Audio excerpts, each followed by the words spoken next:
Hello and welcome to Scoop News Group's series on email cyber resilience. I'm Jake Williams. I'm here today with Michael Dent. He's the Chief Information Security Officer for Fairfax County, Virginia. Michael, how are you doing today? I'm doing great, Jake. How are you? I'm doing well. So Mike, what is Fairfax County doing to become more resilient against cyber threats? Well, we're very proud of what we call our defense in depth strategy. We cover everything from making sure leadership's briefed on all cyber issues, concerns. From there, that goes into making sure our users are aware. We have built multiple different networks and the internet service providers. We provide more than one so that if one fails, we always have another. We have a very robust backup policy and disaster recovery policy. We also provide high availability so that if anything in Fairfax were to drop, we can switch over to an alternate facility, which will allow us to continue and maintain. That's great. And how are you working to protect your end users on their email accounts from cyber threats like phishing and ransomware?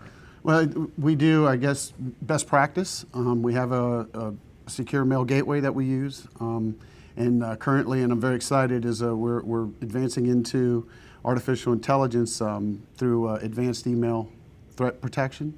We're looking at a solution right now that will hopefully prevent known bad email from getting into our perimeter. And of course, always teach these employees not to click on the emails. That's definitely a key part of the equation. Yes. So Mike, with threats like ransomware on the horizon, we just dealt with WannaCry and Petya, just recently. What steps is your agency taking to back up and archive your data? Well, we have we back up all data and backing up critical data, most importantly, and it really is based on the classification of the data and when it gets backed up, how often it gets backed up. That goes to an offsite tape storage facility, so we're very comfortable in knowing, one, our endpoint systems are protected from the users getting themselves in trouble. So if anything comes in, we're very confident that not too much is going to bother us, but if it ever did, we know that we could always go back to our tapes if we needed to. Mm-hmm. And again, like I mentioned before, we have our alternate site now. That's great. And last question here, some advice for the outward-looking community here. How can agencies actually become more secure on the cloud, especially with email and other applications? Well, the very first thing is to know who your cloud providers are. I can't stress enough that we are the customers for these cloud solutions. So we have to make sure everyone understands it is our right to know what are they doing from a security perspective. What's their policy?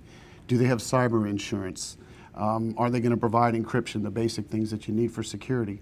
But we have to put that onus back on those cloud providers to make sure they're going to protect our data the way we do internally, and they're going to treat our data as if it is theirs and how they would want to protect it. We want to make sure they do that. We also provide any cloud vendor vying for business with us, we provide a security matrix they must complete. If they don't complete it, then we actually do not even talk to them because they're not as serious as we are. So, but we do a lot. We make sure, the best thing to do is make sure you know who your cloud provider is. That's a fascinating approach. Mike, thanks for being with us. Oh, thank you. Thanks for having me. For more on email cyber resilience, check out Scoop News Group's websites, StateScoop, CyberScoop, FedScoop, and EdScoop. And I'm Jake Williams here with Michael Dent, the CISO of Fairfax County. Thanks for watching.